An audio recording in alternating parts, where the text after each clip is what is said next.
I killed my 79-year-old mother, but the way I did it is so shocking that you won't believe it. My name is Nicole Wabaching, and this is my story. I am a 49-year-old woman that lives in Minnesota. I rent the home I live in, and my 79-year-old mom is actually the landlord. In 2023, I started to struggle a bit financially and missed multiple rent payments. Not only that, but some neighbors had reported me after I got into arguments with them. So in late June, my 79-year-old mother came to the house to confront and talk to me. The second she walked into the house, I was filled with rage and started yelling and arguing with her. As things heated up, I walked up to her and pushed her down the stairs. Then I went to my cabinet and grabbed a can of pasta sauce. That's when I walked back to my mother, who was now laying on the floor, and hit her over and over with the can of pasta sauce. After I had badly beaten her, I walked away. My mother was able to escape and call the police. I was charged with assault at first, but then about a week later, my mother died from complications from her injuries, so my charge was upgraded to homicide. Follow for more stories. Him going to jail and having to pay for his crime for murdering my kid. Soraya and Zarius were a young couple that had their whole lives ahead of them. Now, although they did get married very young, Zarius was active duty military in Anchorage and Soraya was in the National Guard in Alaska. So in 2023, they're married. Both of them end up moving to Anchorage and they get an apartment together. Neighbors in the apartment complex where they live say that they basically stayed to themselves. Now, something that they also pointed out was the couple was always seen leaving together and coming home together. They said that the couple was very sweet and they shared 2 dogs together. On August 5th, the couple went out and celebrated Zarius' 21st birthday. From what Zarius is saying, the couple went out with friends, they had fun, they came home around 2 a.m. Now, Soraya had to go to work the next day, so she went ahead and went to bed, and the next day at 10 a.m. she got up for work. So Zarius is saying that this day that Soraya went to work was kind of different than the other ones because she jogged instead of driving. Zarius said that his wife had a really bad hangover from the night before, so she wanted to jog in order to be okay by the time she got to work. Now, Zarius is saying that he don't know if it was on accident or what, but Soraya did leave her phone at home. So as time is going by, Soraya is supposed to be back home by a certain time, but she doesn't come. Now, Zarius is saying that he really wasn't worried, but that next day when Soraya did not come home, that's when he became very worried. Now, even though they're here by themselves, the family is back in Utah. He knows that she doesn't really know a lot of people besides a few friends they have. He does not report Soraya missing until Monday. So Soraya's family is saying that it is not like her for one to leave her phone, and they're saying it's not like her to not get in contact with anybody. So by Tuesday, the family, they went ahead and flew out so they could help find Soraya. Now, in the midst of everybody looking for Soraya, Zarius goes to Facebook and he posted, "Please, if any information on my missing wife, please share and repost." Now, while this is going on, Soraya's family is saying that Zarius is also helping them try to look for Soraya. So while police are investigating, the first thing that they do is they go talk to the co-workers at Soraya's job because remember, her husband Zarius says she went to work.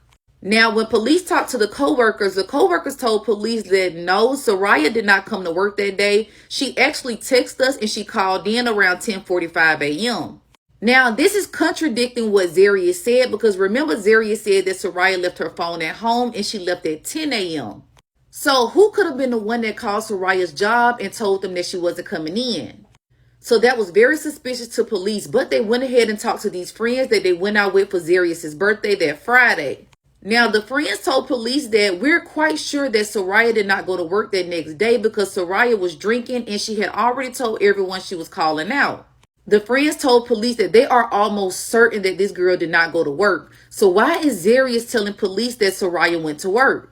She left her apartment to go to work, but left her phone at home, which her family says is not normal. Since then, no one has heard from her. Super abnormal for her to be out of contact at all with people. She is super committed to her job. She's not like struggling with any mental health issues, no substance abuse issues. She is she's part of the National Guard, so she's really like committed to that, and it's just super abnormal. I've never gone this long without talking to her. So while they search for Soraya, police end up talking to neighbors in this apartment complex. So neighbors tell police that the night that Soraya and Zarius allegedly went out and came back around 2 a.m., they heard a gunshot around 2:45 a.m. Now, another thing that police find suspicious about Zarius is they asked him in the beginning, do you have any firearms? Zarius told them, yeah, he only had one. But when police went to his home to question him, they found 2 firearms on the table. So why is Zarius telling police one thing, but they're going behind him and finding evidence of another? So as the family and police are continuing to search for Soraya, that's when more evidence comes out. Police find out that on Sunday, Zarius went to a store and he bought a 96-gallon tub. He also bought new bed sheets, hydrogen peroxide, and he bought a spray bottle. Not only that, police are also saying that they found traces of blood in the apartment of Zarius and Soraya. Now, by Thursday, a drone that was out searching for Soraya leads police to a shocking discovery. Sadly, in a storm drain underneath a pillow not far away from the apartment that they shared, they found the remains of Soraya. Police later charge her husband Zarius with murder and they take him into custody. Hillenbrand appeared in court this afternoon for his arraignment. Police found his wife's body underneath a pillow in a storm drain. Hillenbrand had initially reported Soraya missing on Monday, but according to the criminal complaint, police found a mattress saturated with blood at the couple's apartment and evidence of blood on the floors and the bathroom. Now, y'all, what's so crazy about this situation is her mother is saying that they had no idea that he was even like this. They didn't see no problems in their relationship. This is a complete shock to the entire family. Y'all, even on Facebook when this first started happening, her family and his family were collectively trying to find out what happened together. They were praying for both of them, not even knowing that Zarius was the one responsible for her murder the whole time. Now, as of right now, we don't have a motive. We know that something took place that night that they came home from his birthday celebration. The thing about Soraya is she's just like a super loving, loyal person. She's a person that, you know, when you see her, she lights up your day and she makes you feel loved and understood. She's so funny. She can make you laugh no problem, and you just feel comfortable at ease in her presence. Now, y'all, like I said before, Zarius has been charged with the murder of his wife, Soraya. Now, my heart goes out to her family, her friends. Soraya was doing everything right. She was in college, she was in the National Guard, and she was married. So, as of right now, we don't have a motive, like I said before, but I will keep you guys updated in justice for Soraya. One of the most alarming things someone could wake up to is to find their house has been burgled overnight. But there is something even worse. Waking up to find the intruder is still inside their home.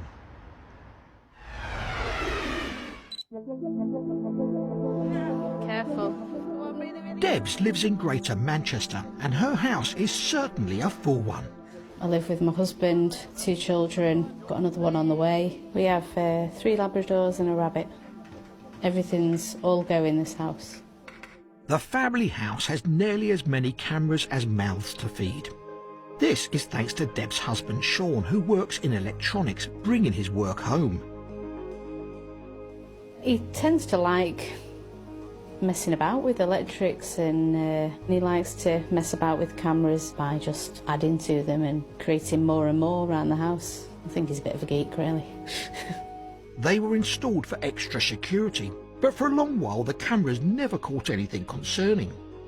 The only thing we ever picked up was the dog opening the gate on his own, and it looked like a ghost. And we've always felt safe here until recently. The family were about to have a terrifying experience when they saw something on their cameras which definitely wasn't a ghost. It was all too real. It's a weeknight and Debs returns home late in the evening from her job at a hotel. I did what I usually do, get a brew, watch TV, wind down, took myself to bed. A few hours later at 3 AM, all the family are asleep.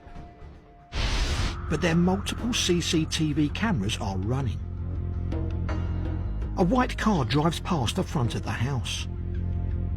Moments later, in the distance, it parks up. Coming round the corner, 2 shadowy figures approach the family's house. Their back gate camera captures one of the men climbing up and moving the camera by the front gate to point upwards.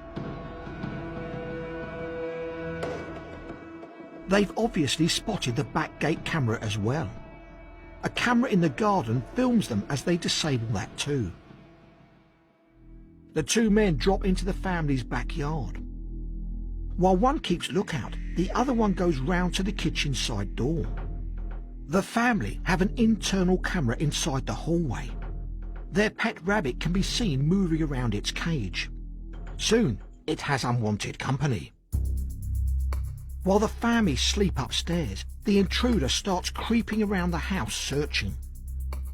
Debs is about to wake up to one of the most frightening experiences of her life.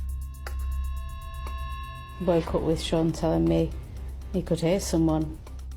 Sean can see their CCTV feed on his mobile. He passed me his phone and said, look, and I was like, Jesus, there's someone in our house. What do we do? Sean and Debs don't want to alert the intruder in case it makes their situation worse. But it's not just themselves they're worried about. Their 5-year-old daughter Lily is sleeping in their bedroom tonight, and the dogs are in there too, asleep on the floor. But their 7-year-old son Jack is asleep in another room. Sean and Debs decide they'll both phone 999 on their separate phones to increase the chances of help arriving quickly. Speaking as quietly as she can, this is Deb's call. Police emergency. There's somebody in our house. Is somebody inside your house right now? Right now. I've got CCTV in the home and I can see them. Are you in the address on your own? No, with my husband and my 2 children. Whereabouts are you? I'm upstairs in the front bedroom. You don't want to wake the children up. You don't want the man to hear. It was quite hard to be quiet and not scream. Right, whereabouts in the house are they? Near the front door looking for the car keys. Got some new cars, so I thought maybe they're after the car. Sean and Deb's car keys are hidden, not in an obvious place, but the man clearly doesn't want to leave without them. I don't want to put you on the stick. He's going now into the kitchen. He's moving into the kitchen. At the same time, Debs' husband Sean is also relaying the intruder's movements to another call taker. I think he's in the kitchen at the moment. Okay. Where are you at the moment? In the bedroom? Yeah, with your wife. Has your wife been on the phone to us as well? Yeah. Keep the line open with me, okay? There are numerous patrols on the way to the address. Okay. But now the intruder comes back into the hallway, and he does something very alarming. He's looking round the coats. He slowly puts his hand on the banister, and I'm watching, thinking, what's he doing? Then his feet come onto the stairs and he slowly starts coming up, and at this point I'm thinking, Jesus Christ. Sean and Debs' shocked reactions can be heard on their calls. He's coming upstairs. He's coming upstairs. He's coming upstairs, okay. Stay inside the room. Officers are on the way? Yeah. Alright, can you lock the door? I got my son's in the other bedroom. Thought he might go into Jack's room first because it's one of the nearer doors to the stairs. You just don't know if he's carrying anything, what's going through his head as well. He really wanted this car, what he would do to get it. The intruder agonisingly pauses on the stairs, deciding whether to go further. We were just ready to pounce, to keep the children safe. Then one of the dogs barks. This appears to give the intruder second thoughts. To the couple's relief, they can see him slowly going back down the stairs. I was a lot happier knowing that he wasn't as close to the children towards... It's still not safe because he's in the house. But help is about to arrive. 2 police cars pull up without blue lights and sirens. But the intruder's by the front door and hears them. He flees. Right, he's bailing. Go around the back. Outside, the intruder's accomplice runs to the fence and climbs over into next door's garden, with his partner in crime not far behind. Officers come down the side path, and one of them also scales the fence to chase the offenders. Back in the house, the commotion has woken their young daughter, Lily. It's okay. Go and check Jack's okay, boy, please. Lily started crying, wondering what was going on. So we just grabbed her and grabbed Jack and told them that we were safe. The family check what's been done to their home. We just couldn't believe what had actually happened. You know, we're all in our PJs. It was crazy what we came down to. I saw the panel missing in the back door. Just everything open. He's gone through everything. Despite multiple police units doing a sweep of the area, the burglars evade capture. And sometime later, they take advantage of no one knowing they'd come in a car, because there's an orange flash of doors unlocking as the men manage to sneak back to their vehicle. When they said that they'd got away, it was scary, to say the least, because we were thinking, are they going to come back? The police said that they were after expensive cars, to which point I just wanted to get rid of the car. I'd only just bought it myself for Christmas. All I wanted was to get it off the drive, because I didn't want them to come back into our house. Debs is horrified by the premeditated way these criminals went about disabling security cameras her husband Sean had fitted. They knew exactly where they were going. They knew the way in. It was like, how long have they been watching our house? It makes me feel scared. Roger Smethurst is a detective inspector in the serious organised crime group at Greater Manchester Police. The break-in at Debs's is the latest in a series of similar crimes they believe have been committed by the same offenders. There were a number of burglaries occurring overnight. Cars were being stolen with the keys. As they start gathering CCTV from the crime scenes, the team find the same white car keep showing up beforehand. This then became the crucial link, really, to say, actually, we think this is the same team who are committing all of these crimes. Roger's team discover the offenders stole this white car in the first recognisable crime of their spree and have used it ever since, regularly changing the registration plates. It's believed they've since gone on to commit over 20 further burglaries, taking cars across Greater Manchester and Lancashire. When you added up the value of the cars that had been stolen, it totaled nearly £500,000, and also it can have a massive impact upon people. Some victims are even in a position where they're looking at moving house or moving areas. But so far, despite the wealth of CCTV evidence Roger's team has collected, none of these offenders can be identified. The frustration for the team was we just didn't have that image which was able to say that's actually somebody we know or somebody who we're able to identify who's committing this crime. And the worry is that we want to catch these people before something serious happens. Then the break-in at Debs's house happens. At first, it only went to add to our frustrations because we were actually seconds away from catching these people at the scene. But the difference this time was that there were a number of cameras within this house which offered us a glimmer of hope.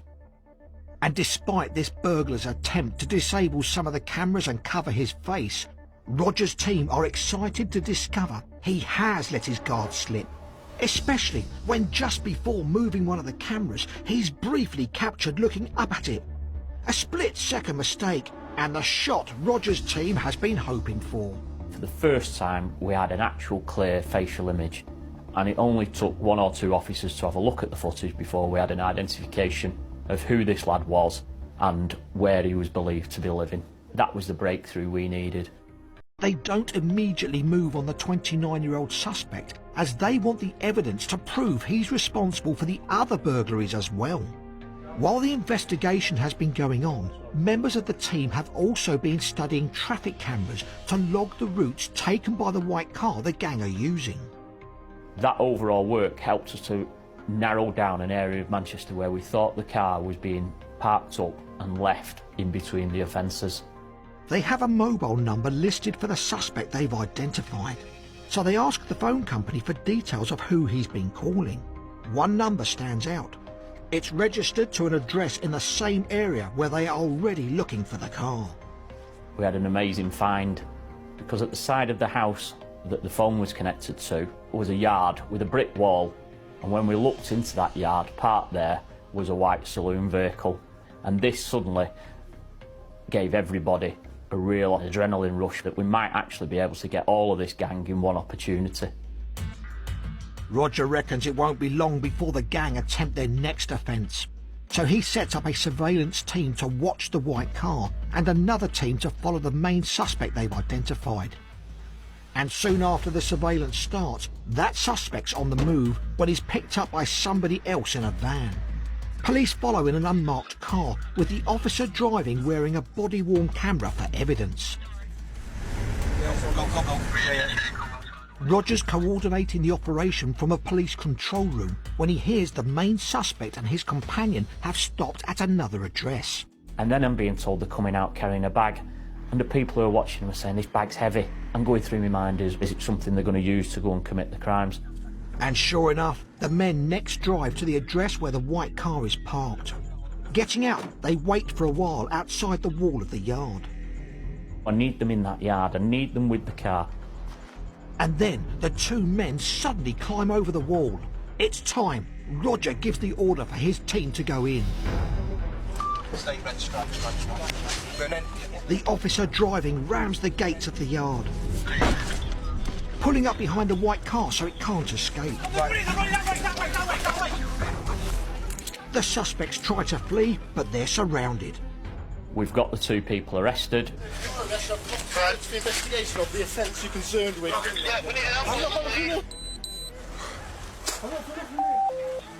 They've got the car key with them for the car, which is great evidence for us because it gives them that link. And that within this heavy bag are actually tools that will be used to commit burglaries.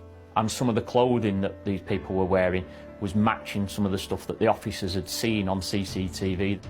An incriminating stash of fake number plates is also recovered. Then it's that sense of relief. We've achieved what we wanted to do. The men in custody are the same two who broke into Debs' family home. When the police called to say that they'd been caught, it was great. And they think, oh yeah, we can steal from you, but they don't actually realise what it does to you. We didn't let Jack and Lily sleep in their own rooms until the people were caught in case they came back. But one of the main reasons the thieves aren't coming back is thanks to Debs' husband, Sean, being a bit of a camera buff and installing them around their house. The key turning point was the CCTV that was the image of one of the offenders. It was great. I thought all this geekiness Sean's been putting in the house has actually come into use for once. We've caught the people who've broken into 20 other people's houses as well.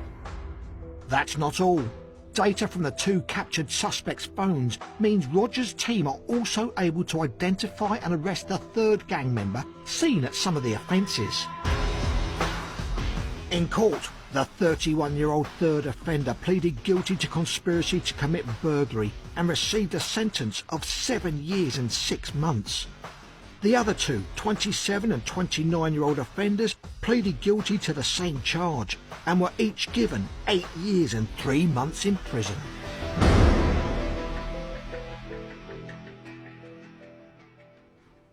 Since the raid on their home, Debs and Sean have increased their security even further, adding an alarm and, you guessed it, more cameras. I think we've come closer as a family, making sure we're all safe, and spending more time together. We can stay in and we can have our nice cosy nights in front of the fire watching a movie. We've got another baby on the way, so we've definitely spent more time indoors. We're just happy that we're getting back on track to being safer and happier. Why am I in an interrogation room? Am I gonna need a lawyer? No, we're just here to talk. Can you tell me what you did last night? It was an average weeknight. My son came home from school, we had a quiet dinner, and then he went to his room to study, and I went to bed. Can you tell me a little about this? We checked your son's cellular device, and there's been no calls or texts for the last week. No. That can't be right. I text him every day around lunch to see how his day's going. Yeah, those messages after we checked your device were undelivered. But he responded, I think. I'd have to check, but look, I saw my son leave for school and get on the school bus. Well, his friends say he hasn't been in school all week, or on the bus. I'm going to show you something.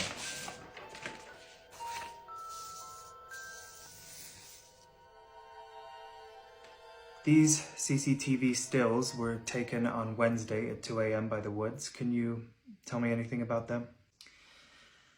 I take walks sometimes to clear my head since my husband passed. Why not just walk in the daytime? Because I can't sleep and I don't want to drink myself to sleep every night. Look, I called you to help find my son, and while he's out doing God knows what, we're in here wasting time? Look, I'm just trying to get as much information as possible, so if you know something... Here's what I do know, okay? I'm in an interrogation room with a detective who's treating me like I'm some sort of suspect, trying to get incriminating responses from me. So you need to arrest me, or tell me I'm free to go. Then, I think we're done here.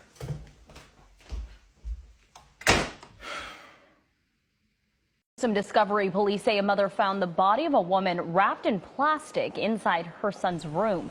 Officers were called to the home overnight right near downtown LA. They say the mother reported smelling a gas odor before entering her son's room, and that is when she found the 20-year-old victim. Investigators now trying to figure out what happened to that young woman. Breaking news, they have now revealed new details regarding the 11-year-old who was found under her bed deceased after receiving a strange knock at the door. They have now revealed exactly how and where she was found and the time that her father took to get from work to the house, in addition to some of the text messages. The 11-year-old's father left for work in the morning as usual. Shortly after arriving, he received a text message from his daughter stating that there was a strange knock at the door. He responded by saying, quote, "I told her don't open the door because I am arriving at work." She then responded, quote, "I am in my bed." Her father said that was the last communication he had with his daughter. He then contacted family members who lived in the same apartment complex to check on her, and they said they could not find her. They have now revealed that the father left his work about 5 hours after receiving the last text from her. He then arrived home to look for her himself, and that is when he found her in a plastic bag in a laundry basket under his bed. Authorities have said at this time her father's alibi completely checks out and he is not considered a person of interest nor suspect. They are also working on collecting DNA from other people in the apartment complex, but say they are having problems gathering that. This is due to the fact that people do not want to cooperate. If you haven't heard of this case, I have a whole playlist below. I'll keep you guys updated. What do you think? Drop in the comments.